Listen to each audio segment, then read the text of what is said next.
はい、皆さんこんにちは、西岡義人です。今ですね、全米オープンの大会後にカナダのバセク・ポスピシル選手という方が Twitter でですね、今の X ですね、年々プロで使われている僕たちのボールが重くなっているような気がすると。それに伴って怪我が増えていて、ロッカールームでトレーナーの使用率だったりとか、テーピングだったり、いろんなその怪我をしている選手の量が増えた。で、ポスピシル選手は今多分32、3とかで、いわゆる長くツアーに戦っている選手で、もちろん昔からそういった流れを見てきてる選手ではあるので、そういう選手の意見っていうのは結構当たってるところはあると思います。で、これに伴って、ダニエル太郎選手も本当にそう思うという意見のツイッターを出していて、僕もですね、ちょっと肘を怪我したりとかもしてるんですけども、本当に年々ちょっと、年もあるかもしれないですけど、少しね、なんか怪我が多くなってきてるような気はしていて、日本人で他にもですね、日比野直選手が手首を痛めたと。これはなぜ起こるかというとですね、今ここに並んでいるボール見てもらえればわかると思うんですけども、テニスボールってめちゃくちゃ種類あるんですよ。ちょっと他の競技、もちろんゴルフボールとかもですね、たくさん種類ありますけども、僕たちはですね、自分でボールをまず選ぶことができないんですね。各大会によってボールが決められていて、それはですね、もう各大会の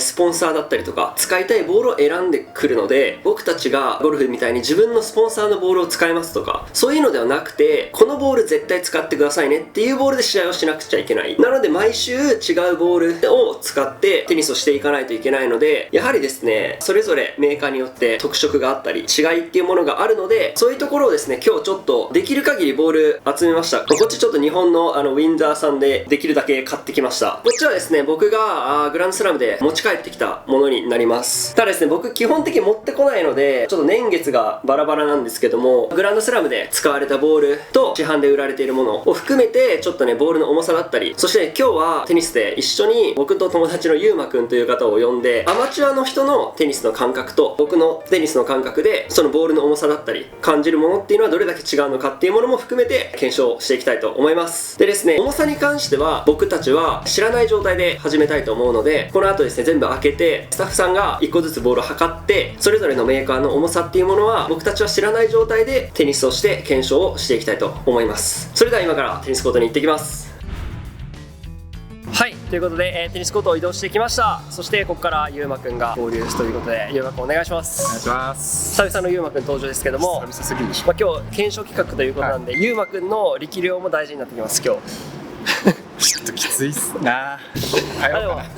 ボールの重さをね、僕の感覚とゆうまくんアマチュアの感覚とプロの感覚の違いの、検証だったり、もしくはね、もしかしたらゆうまくんの方がいい感覚持ってるかもしれないし、それはそれでまた面白いんだけど、今から試していくボールの種類、紹介をしていきたいと思います。まずはですね、セントジェームズ、多分皆さんが使ったことよく、我々では一番オーソドックスなボール、結構安いくて買いやすいボールみたいな、しかも丈夫っていうボール、僕は正直ほとんど使ったことがないのでわからないです。で次、ヘッドですね。ヘッドのツアー XT、 あれも僕はわかんないです。ヘッドの市販品の最上位モデルですかね。あ、そうなんや、使ったことある？あれない。次、テクニファイバー、あれも僕ないです。使ったことこれあります。ある、あれはあるんや。この辺は僕は全く使ったことない3つで、ここから使ったことあります。 AO モデルのダンロップですね。オーストラリアンオープンの大会でも使ってるんで、一応これは市販品です、今回持ってるのは。で次、ダンロップフォート、これも僕はジュニア時代よく使ってましたね。今は全然使うことないですけど、結構聞いたらよく一番買われるボールの一つっていう話を受けました。で次、ヨネックスのツアープラチナム、これはある。これはね、結構練習でもね、よかったよかった。あとね、ちょっと試合とかでも使ったことがある。練習試合みたいな。これでないんですよって言ったらちょっと思う。だって一応宣伝やったもん、これの。そうですね。次がですね、ウィルソンのローラン・ギャロスモデル、これも市販品です。今回僕はこれ市販品わかんないです、使ったことがないので。で US オープンのウィルソン、あとエクストラデューティーですね、これも市販品モデル。ここまでが買えるものです。皆さんも手に入ります。ここから皆さんは多分手に入らないと思います。僕が大会で持ってたボールになりますね。 ATP ダンロップ、これ公式球なんですけども、今回は楽天オープンで使われたモデルを持ってきました。去年の楽天オープンかな、1年前のボールになります。次、2020年モデルのウィルソンのローラン・ギャロス、これちょっと年月経ってますけども多分打てます。で次、ここから3つあって、 US オープンの2018年モデル、2021年モデル、2022年モデル、これが過去のモデルで持ってます。全部入館なので多分大丈夫でしょう。で最後が今年の US オープンで使われた2023年モデル、これが今回の話題になったボールです。いろいろと海外でも話題になったボール、ここまではこの6つは皆さんも手に入らないボールなので、ちょっと検証のねしようがないかもしれないですけども、僕らがちょっと検証してやってみたいなと思うので、ゆうまくん、じゃあお願いします。頑張ります。お願いします。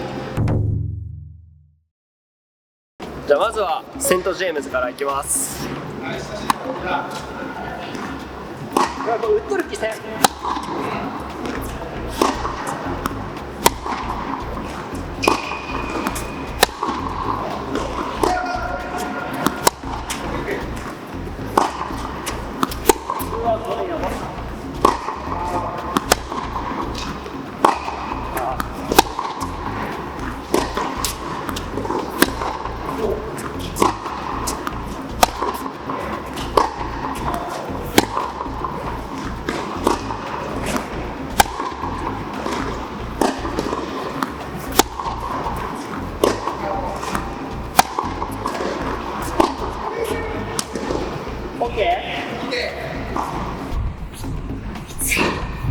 久々のテニス、ヨッシーのボールは無理ですよ。正直若干緊張して重さ感じれなかったです。これが基準ね。そうそう。これ基準。高橋が基準。では次、ヘッドのツアー XT です。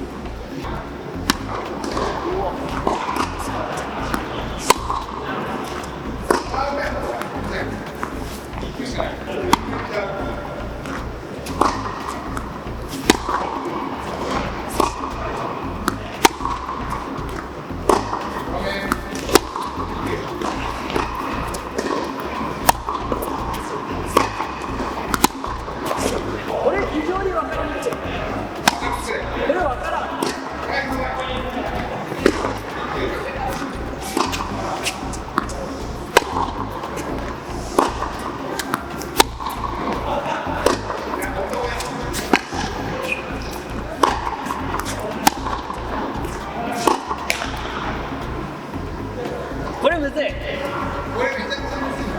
次、テクニファイバーの X1。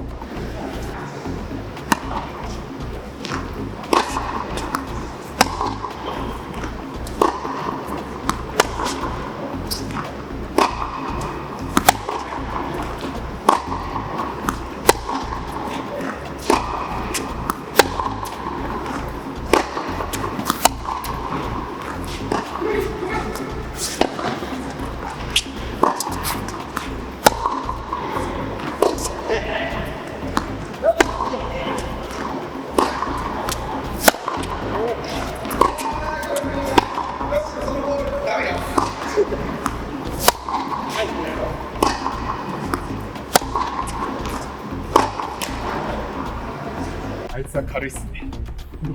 あのボールはね、ヨッシーのボールにしては手が痛くなかったから、多分軽い。次、市販で売ってる、TP ダンロップの AO モデル。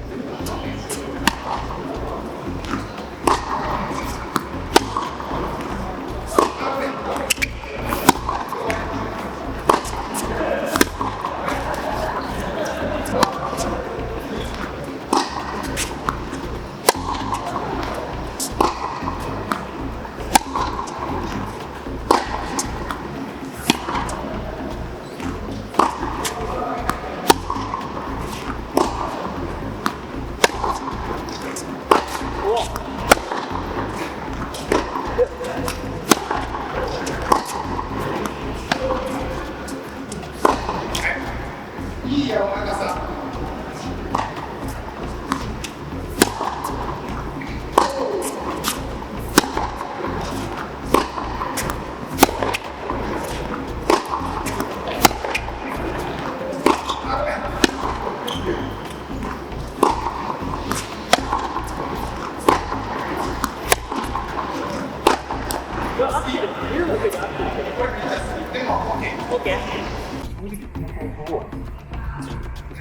素人どんどん違うのって記録が上書きされていくから覚えてないです。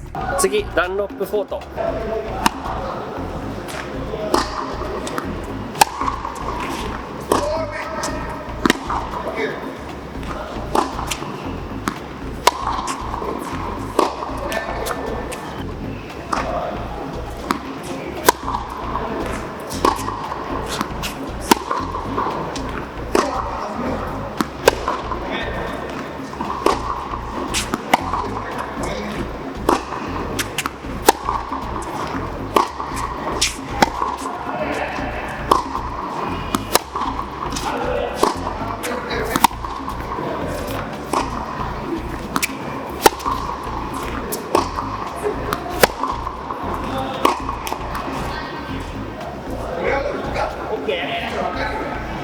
ヨネックスのツアープラチナム。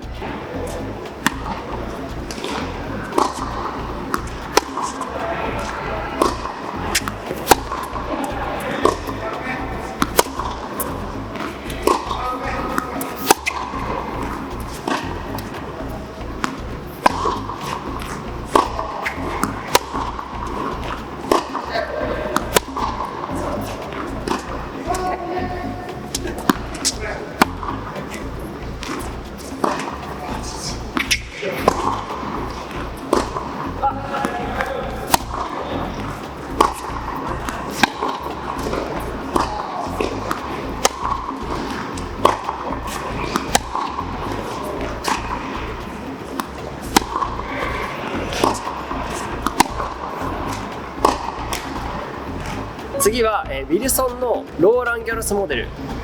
これは市販で買えるやつです。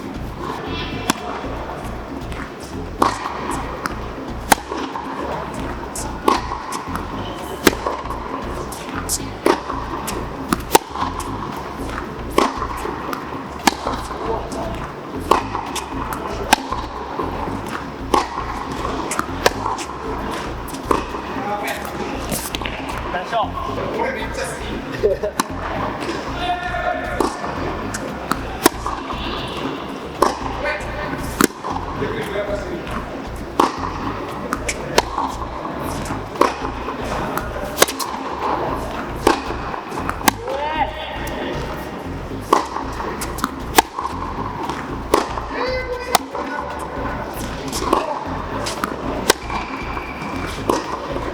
ナイス。さっき良かったやつの近くだ。雑。いや、これどっちかだな。いや、こうだな、多分。次、ウィルソンの US オープン市販モデルです。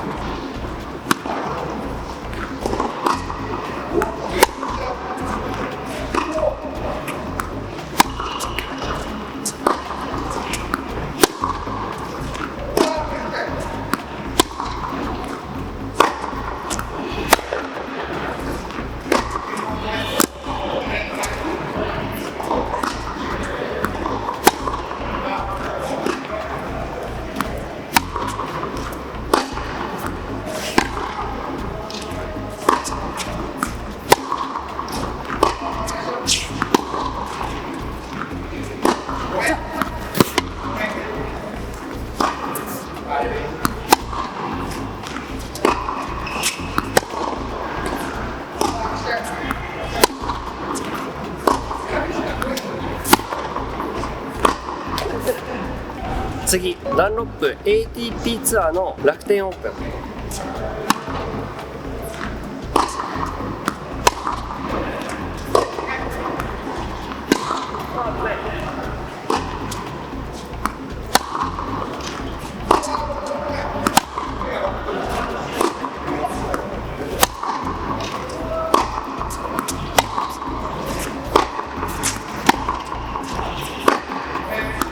てか打ち心地が違う。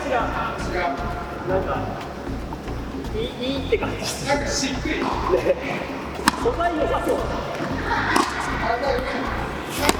ケットに乗る感じ。いいよね。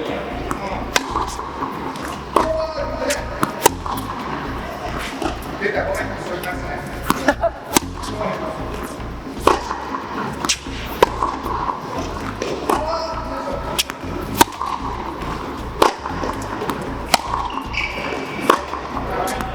ナイスショッ分かってヨッシーのボールはそもそも重い。だからボールに当たってる量よく分からん。普通のボールが重いから分からん。でも今のは結構打ちやすかったから、この辺りかな。結構まとまってきた俺の中で。ト。次、ウィルソンローラン・ギャロスの2020年モデル。一応空気もパンパンです。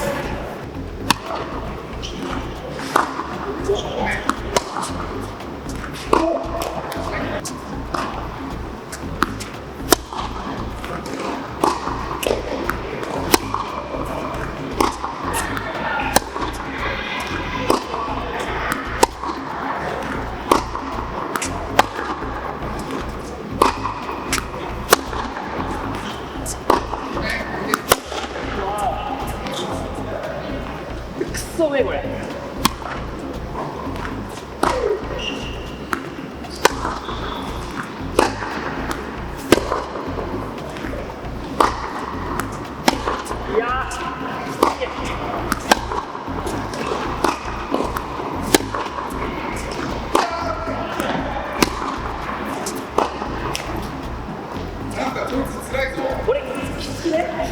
手痛いよ。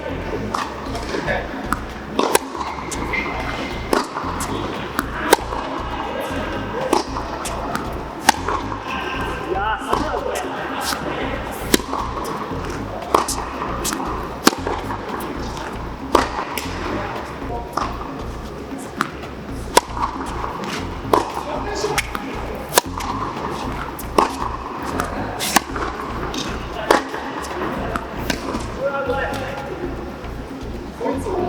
これ腕持ってかれる。普通に球の重さ変わるとやっぱ手痛いっすよ。ヨッシーのボールでもさらに重く感じるから、こいつ俺の中でコーツちょっといい勝負だな。次 US オープンの2018年、これも開けてないので大丈夫です。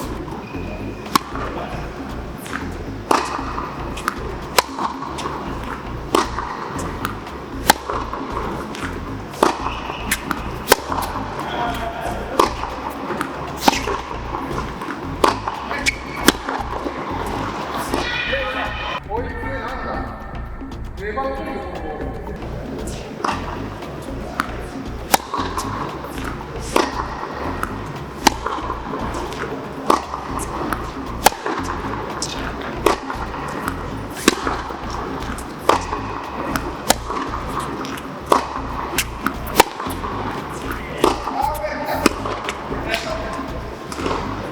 US オープンの2021年。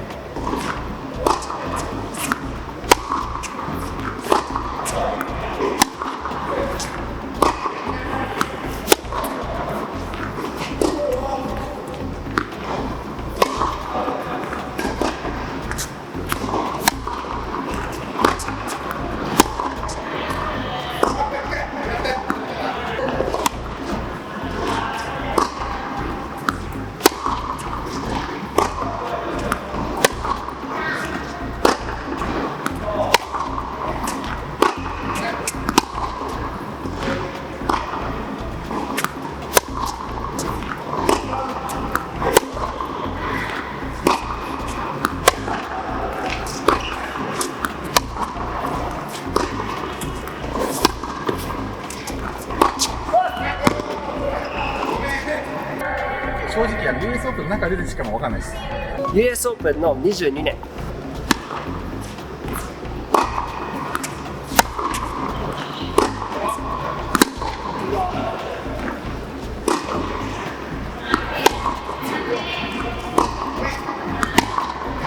ごめん。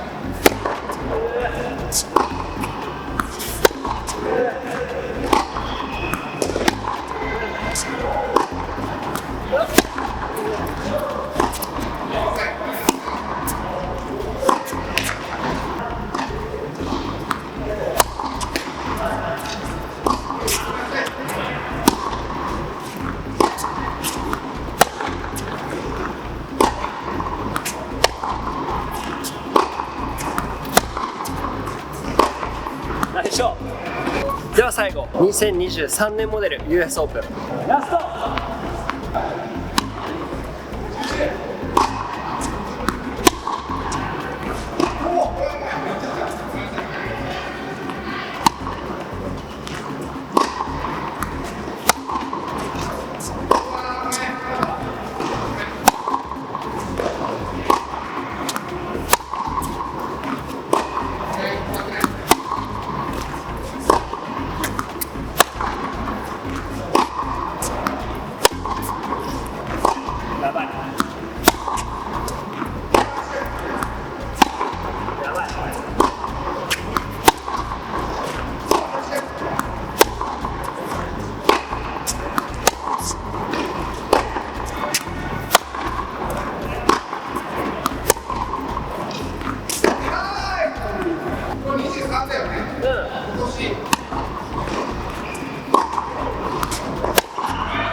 これは結構難しい検証。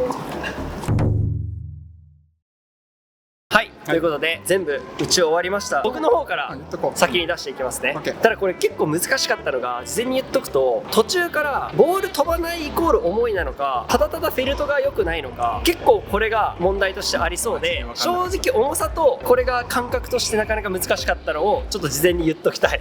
正直なところ、まあ俺はいいけどヨッシーはねそうプロだからね。正直そこが結構あった。でもなんかちょっと口頭でこのボール悪いとか言えないから、そうだねっていうのがちょっとあったと思います、はい一番飛ぶって思うやつから、テクニファイバー、ダンロップ AO、セントジェームズ、ヨネックス、ヘッド、 US オープンの18年21年、ダンロップの ATP 楽天、 US オープン市販、ローラン・ギャロスの市販、フォーとローラン・ギャロスの2020、 US オープン2022、2023、ここはほぼ一緒。ただローラン・ギャロスの2020は多分だけど重くなさそう。ただボールがすごい飛ばないから重いのかもっていうのでここにしました。結構落ちなかった。嘘。ごめん。一番軽かったのがテクニ、2番目がセントジェームズ、はいはい、3番目が市販ウィルソン US オープン、4番目がダンロップ ATP、5番目がウィルソンローランギャロス2020で、次がウィルソンローランギャロス、非売品、ダンロップ AO と2020には迷った、ほぼ同率ぐらいで、次が 2021US オープン、次がヨネックスの TP、で次がヘッドの XT、 次がウィルソン US オープンの2018、次がダンロップ4と、で最後に2023、US オープン。これやっぱ重いよね。痛かった普通に。これ重いよねやっぱり、正直めっちゃ重かった。なんだろう、でもなんか思ったの、 US オープンの中でだけちょっと比べると、重さ同じぐらいの気がするけど、過程とかはあった。そうなんかね、最初に言った多分フェルトの硬さとかで、飛ぶ飛ばないが違うから何とも言えない。重いから飛ばないっていうだけではなくて、多分そのフェルトの中も違うんだけど、俺はもう感覚として打っててバックハンドが差し込まれるか込まれないかって感覚、もうここに乗った乗らない、自分のパワーで返せるかのこの感覚でめっちゃ考えたから、ちょっとフェルトが問題はあるかも。だから重さは分かんない。正直じゃあ僕らはこういう感じなんで、ちょっと重さを測ってもらったスタッフさんの重さ発表をしてほしいです。はい、1g 単位 0. 点何がないので、同率で同率がほぼ全てです。おお、やっぱり重さ同じなんですか？一応3パターンありました。やっぱあるんや。じゃあまず一番軽かったボールが 57g で、ローラン・ギャロス・ウィルソンの2020。そうなんや。でもそしたら俺軽い方にあるね、すごい。ダメだ、俺の感覚全然違う。軽いなとは思った。 57g はこれだけです。一番軽いのがこれだけ。これです。これテクニの XY も軽いんですか？じゃあもうこれ多分あれだ、飛ぶ飛ばないはもうフェルトだ絶対。で次に重かったのが 58g。これがめちゃくちゃいっぱいあります。市販品で言うと US オープンの市販品、ダンロップ4とダンロップ AO、 テクニファイバー、ローラン・ギャロスの市販品が、市販品で 58g です。じゃあ市販品結構同じっていう、なんとなく大体同じって感じ。公式のボールでも 58g があって、それがダンロップ ATP 楽天のものと US オープン2018と、US オープンの2023です。そうなんや。マジで全然違うんやけど。もはや痛かったかったよね。痛かったかったよマジで。で一番重かったものが、その 1g より 59g。本当そう重い。市販品のものでいうとヨネックスのツアープラチナム、これは本当に重い。マジで。とセントジェームズヘッドツアー XT が 59g で、公式のボールも残り全てなんですけど、US オープン2021と US オープン2022が 59g でした。ポートよりセントジェームズの方が重いんですか？セントジェームズ。マジで？それは嘘や。それ嘘やね。本当に？マジっすか？はい。でも今そのなんとなく言われた順で上下見たけど結構当たってた。いや、ゆうまくんの方が当たってるわ。8割ぐらいなんとなくあれは。ただフォートとセントジェームズだけは納得できましたよ。あと23、 US の23。